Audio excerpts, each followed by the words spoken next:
Hello, everybody. I guess good morning and good afternoon, since we'll be traversing both day 4 here at Davos and a topic that's very close to my heart, tourism. So thank you very much for joining us. We're talking about the new geography of global travel. So let me introduce our panelists first and then get into a very rich discussion. First, of course, we have His Excellency Ahmed Al Khatib, who's the Minister of Tourism for the Kingdom of Saudi Arabia. We have Andrew McDonald, President and COO of Uber. Hello. Martin Neidiger,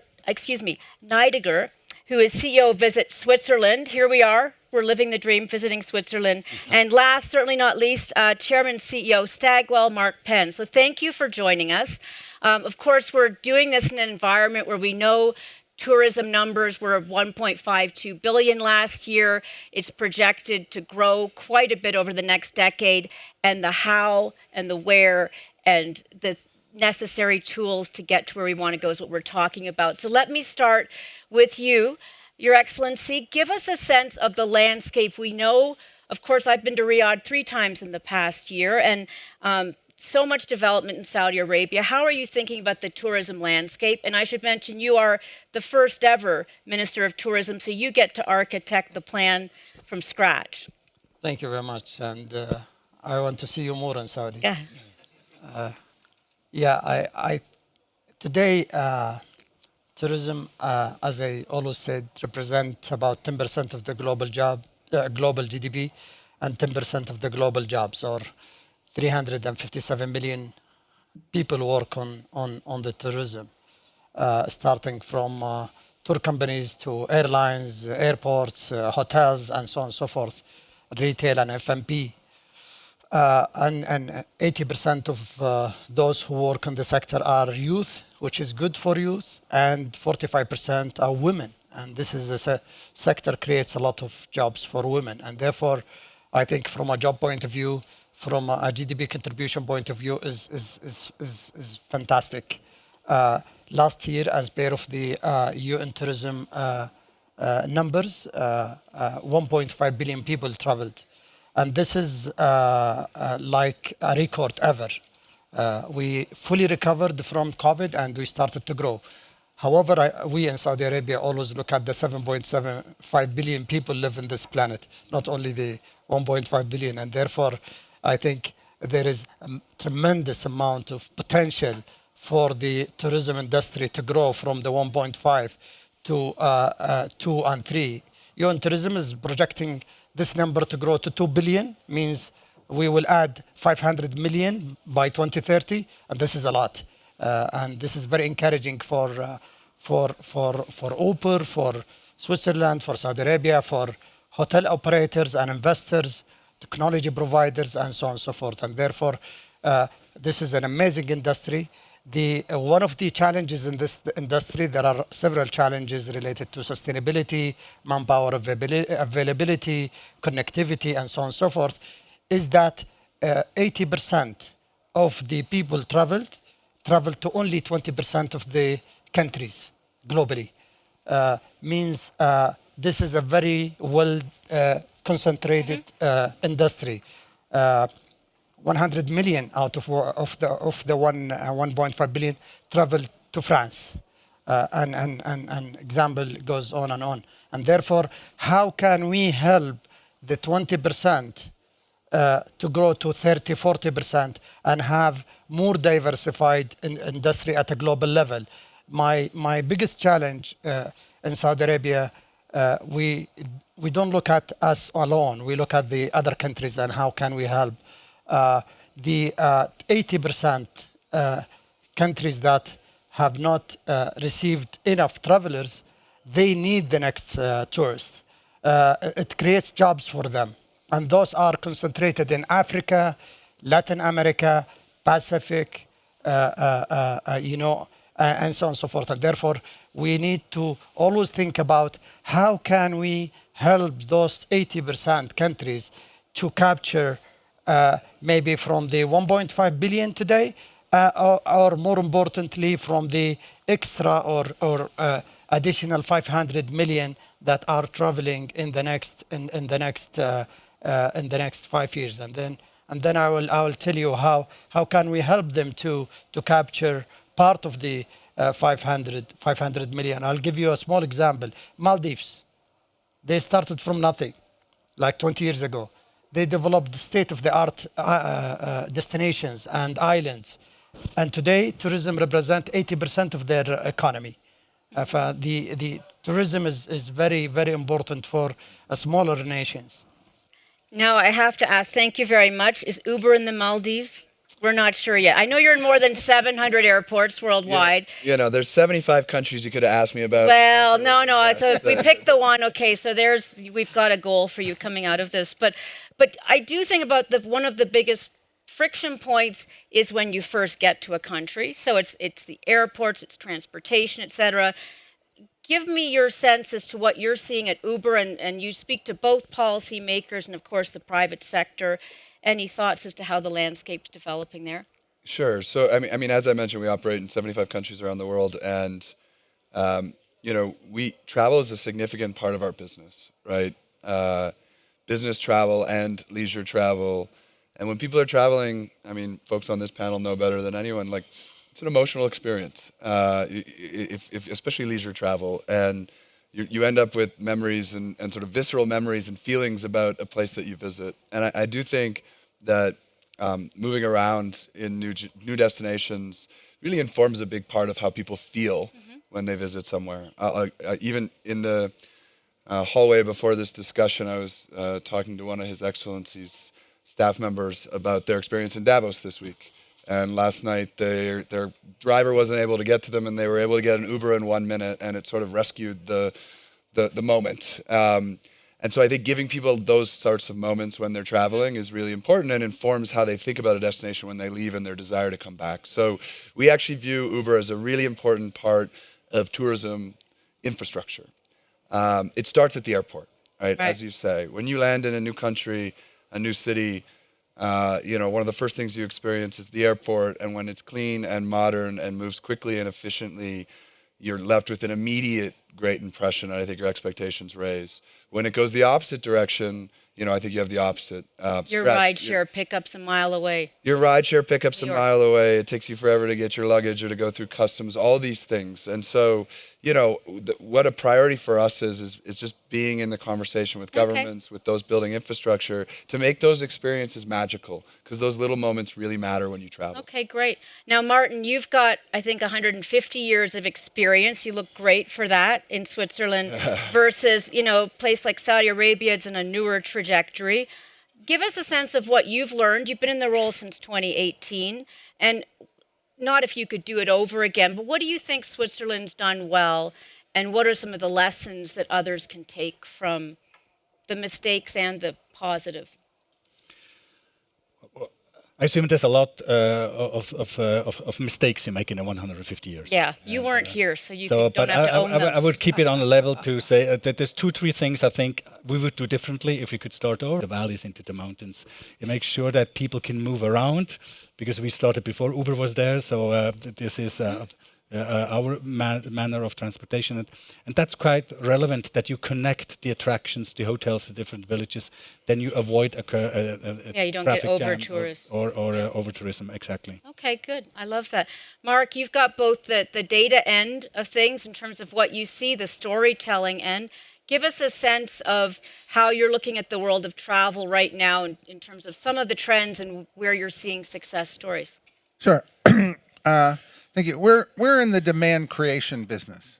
So we work with hotels, airlines, and destinations. And what does it really mean these days to create demand? And I think that in the one level it means having your story, right?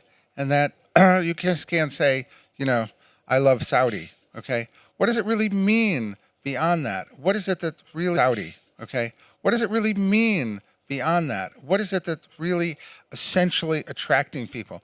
When we originally started with New York, which was the first demand creation campaign, we said, I love New York, and we gave the meaning of Broadway, of the great, of the great cultural events was really the linchpin of getting there. And then when you get there, so remember, you create demand, then you get them from the airport, and then you get them to the product. But the first-time visitor doesn't know what the product is going to be. It's an article of faith. It's a leap of faith to do that. And that's why you can't wait until your hotel is opened in order to create the demand. You have to start years in advance so that when you open the doors, people want to come. Because that's what, that's really, otherwise you sit there with capital that's been invested and you have to catch up on the demand curve. And then the second thing I'll say is AI technology is changing the demand funnel. I think the top of the funnel is still great storytelling, but the middle and the end of the funnel, AI plays an incredible new role. And we're creating products for companies and destinations to use AI, but a typical person now will put in, give me my travel tour. Tell me what destinations I should go to if I am. They are asking AI to be their travel guide. And you know what? 30 seconds later, right or wrong, AI gives them an answer. Right. And that is a major factor that has been entered into this that didn't exist just 2 years ago. Yeah, it's very true. And it's interesting when you think about storytelling, Your Excellency. I mean, there's long been, you know, for the world's Muslim community, Saudi Arabia is a very holy place. It's from tourism point of view. What are some of the stories that you're evolving now in terms of attracting tourists to Saudi Arabia? And how do you think about the storytelling in terms of as you develop the country? That's a very good question. If you allow me first to answer go back to the first question and answer, Sure. How can we help new destinations to get part of the potential or future growth? We have to first have the basic infrastructure, the airports, the roads, the safety and security is important. Safety and security of travelers is key. And the Uber to transport people. And this is, we call it the hardware. Then you need to put the software, the experiences, like the retail, the hospitality, the hotels, our accommodation, food and beverage, and entertainment. Because people, when they travel for a business, they attend conference, but they grab some of their time to do either shopping or go dine and etc. So you need to make sure that your destination is furbished to provide the necessary experience to the travelers. And therefore, and then once you have your home ready to receive your guests, let's say, and furbish, you need to make sure your country is connected. I visited many, many countries in my life. I went to Palau. It's a beautiful country. It's heaven. But there are 3 flights a week to go to Palau. Yeah. You know, you can't travel to a destination and get stuck because there is no connectivity. The business in Barbados doubled because British Airways started to fly a daily flight from London to Barbados, which I've been to twice. I mean, connectivity is important. We must make sure these destinations are well connected, and then the people responsible of the development of any destination needs to promote their destination, need put it in the map, the global map. You know, if I'm going to enjoy the sun and sea and the beaches, should I go to the Maldives or the Seychelles or south of France? Or you have so many options. You need to be in the top 10 as a destination for that travel purpose. If you are going for leisure, and sometimes like what we do in Saudi Arabia, we create the demand, we create the magnet.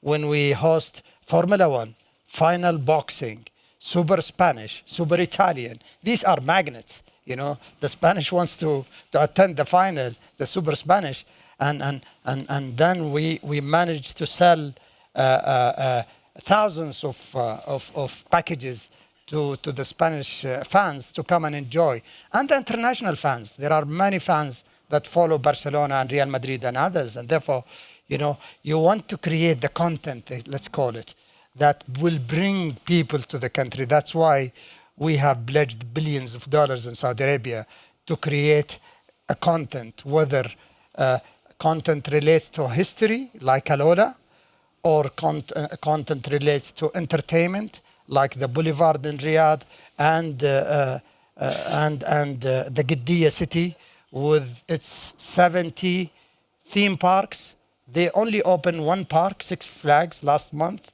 and you have many Six Flags, but in Six Flags Riyadh, you have new IPs, you have new attractions, you have the fastest and longest ever built roller coaster that Mac will try When he gets very soon. And therefore, and we are creating experiences at the Red Sea. Therefore, you have to create an experiences that are better than what exists today to be able to convince my friends and visit Saudi, Fahad and the team can convince the travelers to come and enjoy the experiences in Saudi Arabia rather than going to anywhere else. And therefore, our business is a very scientific. We have to do it right. What we have in Saudi Arabia and what we learned from Switzerland and France and Spain is that we don't look at every single service in silos. For example, the accommodation alone, the airlines alone, the food alone, the shopping alone. We segmented the global travel market for leisure travel, adventure travel, and then we knew why every segment travel and what do they want to experience when they go to a destination. And then we made sure that we build the experiences that they want to enjoy at the right price. Value for money is important, and therefore that's why we've been very successful. We received in 2019, when we launched the visa in 2019, 10 million international arrivals.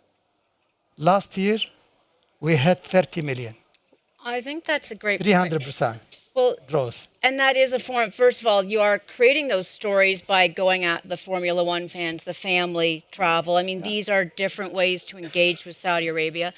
I'm glad you mentioned the visas because I do think that sort of connectivity, the ways in which you enable more seamless travel. So I'm going to put Andrew on the hot seat here and say, if you're talking to policymakers and you have a wish list, what is your wish list besides creating a better place for, to pick up for Uber that you think the e-visas, I think, is very powerful, certainly for me. What else do you think are some of the priorities that destinations should have right now to enable that frictionless travel that we all want? I mean, I'm a personal believer that there's an opportunity to personalize travel much more than we do today. I think AI has a role to play in that, and I think I agree that the sort of travel top of funnel booking experience has changed a lot. I think there's a data point out there that people would check 40 different websites before booking a trip. And now that's a 10-minute exercise in ChatGPT to say, plan me an itinerary, especially as your chosen LLM has your own history, preferences, choices, previous travel, demographics, all the information that we give these machines. So I think that's really compelling to start your trip with personalization. But then in terms of working with governments, I think for travel operators like Uber, for us to have access to any data that can be shared around destinations, integration with transit systems or other modes of transportation. I agree, like public transit I think is an important part of people's experience when they visit a new city. The challenge I think is that if it's done through the Zurich Metro app, most people landing from New York City are not going to have that on their phone if they need to download a new device and then integrate payments. Yeah. So if we can put a UI on the local public transportation system that is sort of universal by having APIs. Do it all through your Uber app. Yeah, No, I'm or just any kidding. app, any of our competitors kidding. or your Expedia app or whatever, that's super compelling. And so what, sharing of data and real-time information so the customer can use a UI that they're familiar with to tap into the infrastructure that exists, I think is really compelling. One of the things, thank you for that. Let me go to Martin for a second. I'm trying to remember of some of the things that you've done with, is it Swisstainable or some of the initiatives around how you've really almost gone for a psychographic with sustainability and some of the other realms in developing those secondary markets. Can you talk a little bit about, you've been in the role since 2018, as I mentioned. What are some of the ways in which you've tried to take a very mature market and create fresh product? Well, when you're in Europe and you're a mature travel destination or a travel participant, then you cannot use the tools from the past, because there's clearly a change in how tourism has to be managed and taken care of in the future. I'm talking now from the viewpoint of Europe, from maybe a little bit, I wouldn't say a saturated market, but a very mature market. And so we had to come up with a new concept, how we're going to move forward and how we want to we want to develop the tourism industry. The title of our new strategy is called Travel Better. We don't want people to travel less. That would be a mistake. Travel elsewhere, except of course Saudi Arabia is also a mistake. So we want to keep them. So we came up with 5 tools. We want all year tourism. We need to make sure that we have all seasonalities. Every month where you cannot have tourists is a waste. Yeah. It just costs. We need to make sure that we have people all over the place, not just in a few hotspots.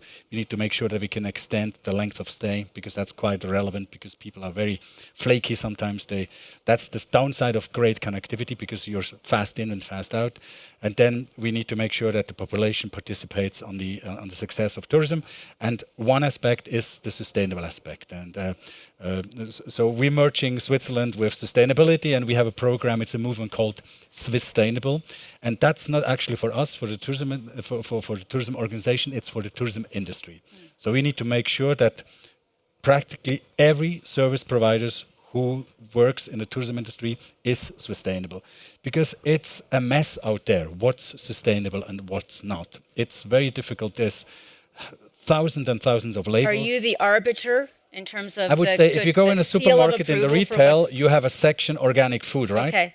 And then usually, basically what we want to see is we want to be that section of organic food.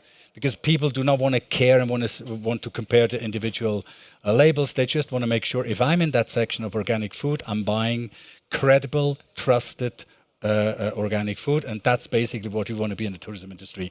That they don't, this is our job to make sure that sustainability can be granted. So, Mark, one of the challenges with AI is it's based on a lot of previous data, in terms of what's gone on in the past, and the bias might be you want a romantic vacation, go to Paris, right? How do you create new demand? I'm thinking, not to put Switzerland on the spot, but Sweden, not Switzerland, I think was one of your campaigns. Can you give some sense of, give us examples of some of the ways in which you've leveraged data and you see these new opportunities, how you've created the kind of demand that we're all talking about here, sustainable, locally beneficial tourism? So I think the thing that's helpful about tourism is that people tend to fit themselves into certain tourism pockets, right? And so in the old days of like half my marketing is wasted, I just don't know which half. Today, I think we do a better job of knowing which half. We even try to get rid of most of that half, right? So we can find the people with kids who are going to go with a family adventure. We can find the people who are religious and interested in religious tourism. We can find the people who, do kite surfing, and so they're going to be interested in adventure tourism. And we can find the senior empty nesters who just, who travel the whole year and are looking for some place new to go. So I think that really what we have is what we call the Stagwell ID graph, right? And so we take the combination of your behavioral information that we have. We also know every place you go. So we know which stores you go to. We know where your home is. We know all of this stuff you don't believe we know. But Right. we don't know Well, your thank name. you for bringing the we don't know creepy your factor in. Yeah, I like that. we don't know your name, but we know everything else. So and then we know also your attitudes, right? And so you take actual purchase behavior, you take some demographics, you take some lifestyle, you take some attitudes. We now have a much more data-rich environment in which to use AI to first find those people, and then what we do is we take the people who have gone. But as you said, the people who you want to go from 10 to 30 million and 30 million to 60 million, they may not look like your next 10 million may not look like your last 10 million. 70% of the growth, I think, is going to be coming from outside North America and Europe, in the next 10 years. So it's a continually changing kind of pool, and I think that's what you have to see. So I think two things. One, we did run the Switzerland was so successful, we had to stop people confusing Sweden from Switzerland. So we laid down the gauntlet that this must stop, and it was very successful, I think, in differentiating and getting Sweden, I think, into the mix. And we tried to divert as many people from Zurich as we could. So Might have to change seats, Andrew, with Martin there. Yeah. But images. Look, I mean, Switzerland's is interesting because in Switzerland is you immediately have these images of watches and chocolates and mountains and skiing. It's very interesting the way it evokes certain images, which, as you say, wasn't exactly planned but happened anyway, because a lot of the industries actually drove the image of Switzerland. And so that is an important point, that industries and specialization within the industries can actually serve as big differentiators that then you can fit into the tourism method. But I'll come back to, never before have we had the data and analytical tools that can help us be on target to get the right ad to the right potential tourist. Yep. Your Excellency, one of the things that fascinates me when you are opening a new destination, you have a lineup of global brands that come to you, the big hotel companies, the this, the that, the Six Flags. And with ready-made solutions, one of the challenges for every destination is how do we both maintain, the culture, I'm thinking of Dorea and place, and then how do we make sure that there's local beneficiaries? That's always been something that many destinations struggle with, especially as they're developing, that the money spent in the country benefits the entrepreneurs and the people within that country who are welcoming those tourists. How do you think about that? That's a big question. If you have the answer, It is. Well, I mean, appreciate it. let's start with, But, because it's you. But success brings all the challenges. Barcelona is complaining about over tourism. We are having challenges today to manage the 1.5 billion travelers. We don't have enough airplanes. Sustainability, especially environment, is under stress. The European Commissioner for Tourism and Culture yesterday said they are experiencing a 1 million job shortage in Europe. Human capital availability is a challenge. That's why we created Tourize, which is the biggest forum for travel and tourism, to solve for these big questions. How can we better connect destinations? How can we make travel more seamless? How can we, protect the environment? And how can we convince the younger generation to come and join our sector in order to serve the new hotel rooms, the new hotel retail experience, and so on and so forth. And how can we convince the airplane manufacturer to speed up the delivery? The backlog is 16,000 airplanes today. Wow. It's a bottleneck. Riyadh Airlines, the new airlines, is struggling to get the next plane, in order to start their operation. And therefore, there are challenges.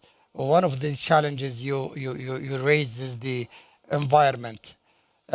People, when they come to, for example, Saudi Arabia, they go and enjoy the Red Sea islands, pristine, protected, virgin islands.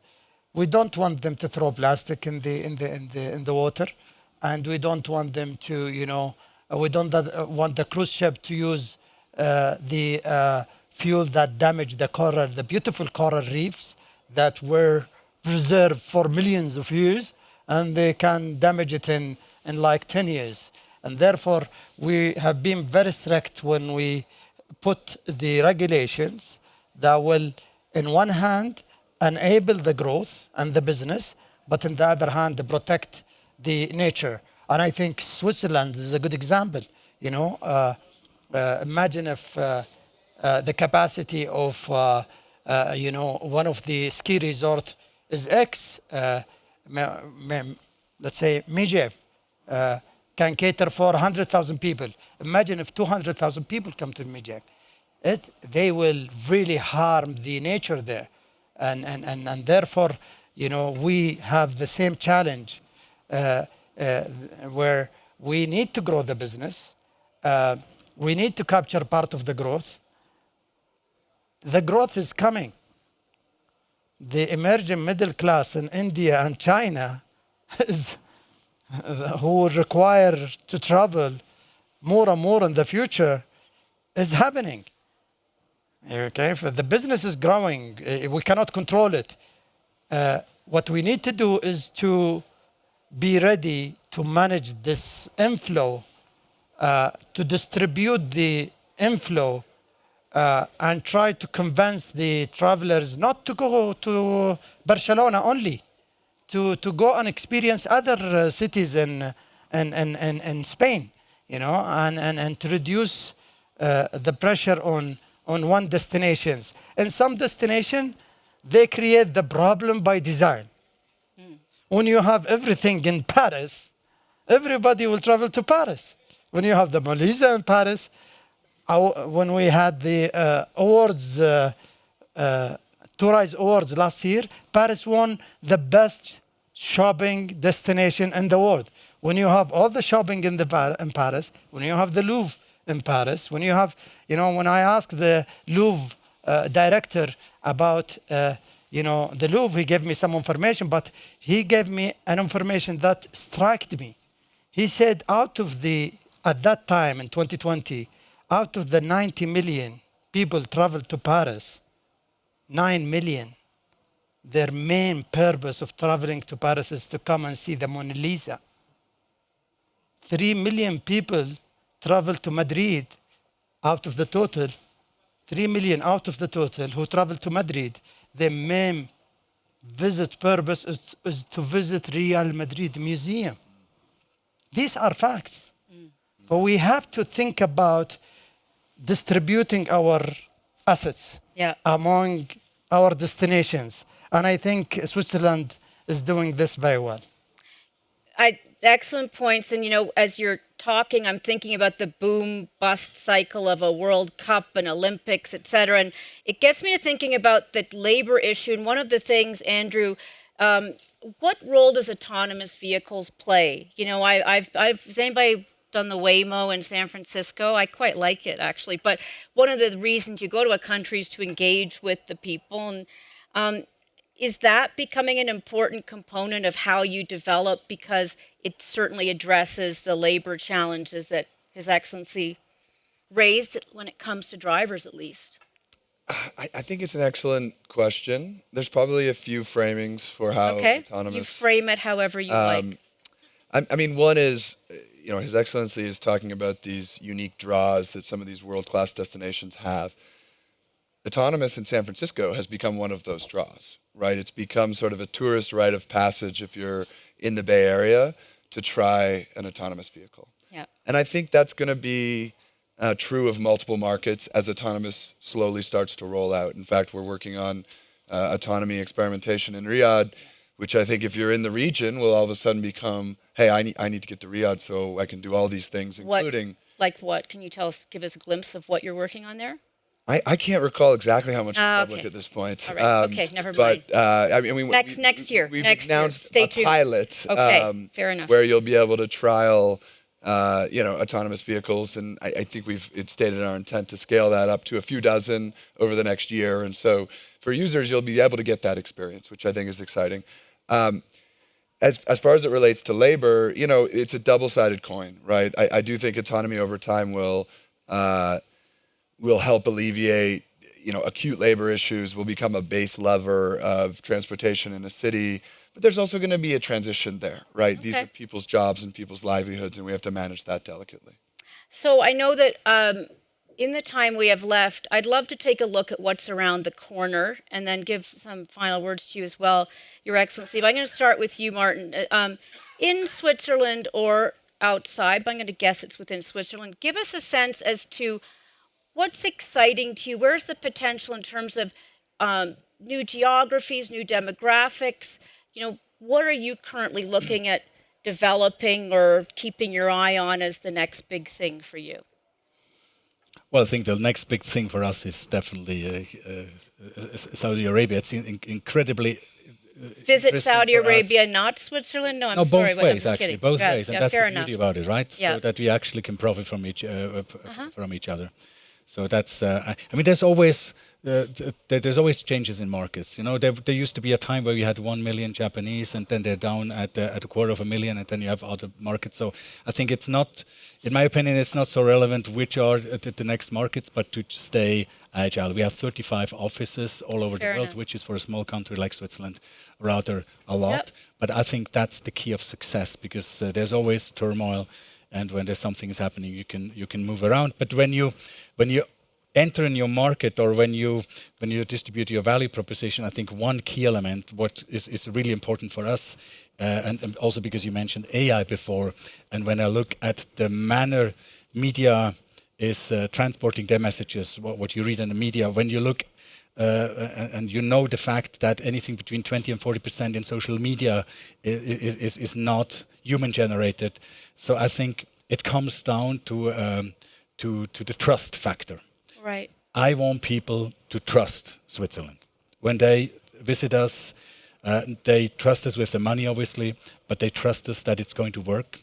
They trust us with their precious time, and they're not really interested in a hassle. They want to make sure that they get what they want, that they have a reliable travel partner, and that's quite relevant nowadays. When you say something, when we as a semi-governmental body, when we inform about something, it's true. What we say is true, and I think that's very very important. And when you say what's coming around the corner is how do we combine this with AI? Because we by no means do we want to say AI is not something. So we need to find the right balance. Where do we combine our trusted content, trusted information with the fascinating technique of AI, and how do we make that work? Well, and I'm glad, I made a joke, but I'm glad you mentioned the importance of those bilateral relations, because then you develop product unique for bringing in groups of tourists. I know that's been very powerful in Asia as well when I lived there. So, Mark, give us a sense, you get a lot of data points on your radar before they come on to ours. What are some of the things that you think are most exciting, or even some of the trends ahead that you think we'll be talking about that aren't on the radar right now? Well, look, I think first and foremost, we have to think about the age structure. Okay, we have to we have to realize the developing world is young, and the developed world is old. In every one of the developed countries now, the people with, we'll call it the most money, the first thing they're getting rid of is kids. And we know that the age structure is turning dramatically. And we're so used to youth marketing, right? That sometimes you're going to have to break the mold and understand that the general age structure of people in a lot of, in the most developed Asian countries, in the ones with the highest budgets in America, is old. And at the same time, then the tourist who's entering the marketplace for the first time is going to be dramatically different. It's going to be likely a young person, right, who now is getting enough education and has enough personal freedom, right? And I do think this whole notion of freedom to travel is an important point. What percentage of the world not just has the money, but has the personal freedom in order to travel? And that's going to be an important thing that I think we have to look at, particularly as you see the global order here, fractional, coming back into factions where, in fact, people may start to clamp down on travel, just as we thought it was a dramatically, open world. And then, as I always say about marketing today, marketing always used to be good, better, best. Now there's good, better, best, and Wagyu. Okay. Wagyu? Yes, but What's that? Wagyu symbolizes the ability to sell rich people any story for 10 times what everybody else is paying. Okay. The special beef you sing to and feed beer, that Wagyu. It has okay. more fat that will kill you. That, of course, that is 10 times more valuable than anything else. And so the marketplace is quite interesting in terms of this super premium market, which has a tremendous amount of travel profit into it. At the same time, you can democratize travel, on the other end of the I spectrum. love that. And I'm actually going to go to you, Andrew, before I give, some final thoughts to His Excellency. Tell us what's on your radar you'd put on ours in terms of what's next and what's exciting for you in this realm. I think for me, people want to move to mobility as a service as opposed to having to, figure out each individual component on its own. I think for us, digitizing everything to do with travel probably helps that happen. And so I think you'll see us push to develop more end-to-end journeys on Uber, not just have you do your Uber ride at the airport and then, I can order food at the hotel and this, but much more of an integrated travel plan and your ability to book your whole experience through our systems. Excellent. And Your Excellency, tell us a little bit about what's coming and what's next in terms of your own priorities and what's exciting to you around the possibilities of the next stage for Saudi Arabia. Our goal is to reach to 150 million tourists by 2030. We are at 122 million last year, domestic, international. 30 million international arrivals to Saudi Arabia last year for different purposes. Back in 2019, 80% of those they came for religious reasons. Last year, only 55%. We're increasing the people who are coming to Saudi for leisure and business. We like the number, but our priority is the spend. The spend creates jobs. Spend contributes to economy, like Switzerland's strategy. We are after spend. Our goal is to reach to about 8 to 10% of our economy by 2030. We are at 5% today, or $80 billion were spent in tourism last year in Saudi Arabia. Our goal is to take it to about $200 billion by 2030. We are adding to our 550,000 key rooms today in the country, hotel rooms, 150,000 additional hotel rooms. I can't recall any country in the world that is building an additional of 150,000 key rooms in the next 5 years. Not only key rooms and good brands. We're building 3 Amans. Aman's never been in Saudi Arabia. Shah Resort, Wellness. Wellness is going to be big in Saudi. Name it, Bakarat, all those brands who have never been to Saudi Arabia. And also, we are adding extra rooms in the luxury for the luxury segment. Imagine, for 3 decades, we had 1 Four Seasons in Riyadh. Today, there are 11 Four Seasons under construction. One of them in Medina will open in March. The other one in Jeddah will open in April, and will continue the opening of these hotels. And the new destinations and theme parks and experiences shopping, retail, etc., food and beverage, and staff. We're training the staff. We're spending a lot of money to skill the staff. I think the Swiss training academies are very busy with our young Saudis. You know, they are our main partner in training our new and future leaders and future labels. We're doing all this to take this industry to contribute to the economy, make the Saudi economy more resilient, make it more sustainable. We used to be an oil-based economy. We want to diversify economy, a part of Vision 2030. And I think tourism is one of the most effective tools to create jobs for youth and women, to diversify the economy, make it more resilient in the future. Last but not least, we're getting ready to host Expo 2030, which is a big thing, and Riyadh in 2030, and getting ready to host the largest ever FIFA World Cup 2034. Who are you rooting for? I know who you're rooting for. I'm sorry, I don't mean to. Go ahead. But this is what we are doing. We're like, a big workshop in Saudi Arabia, building a new destination, training manpower, training our locals to serve our guests, to make sure that the experience, whenever you come to Saudi Arabia, you enjoy the local and authentic experience, starting from the staff to the music to the food and so on and so forth. And finally, I invite you all to come and join Tourize in March 2027 next year. Tourize is going to be this is the second edition. It's going to be the largest forum for travel and tourism, where we bring all the players in the ecosystem to meet, talk, and address all the challenges we have discussed here. Yeah, well, you need that village green. Please join me in thanking our fabulous 4 speakers, and thank you very much. Enjoy the rest of Davos. Thank you. Thank you very much. Thank you very much.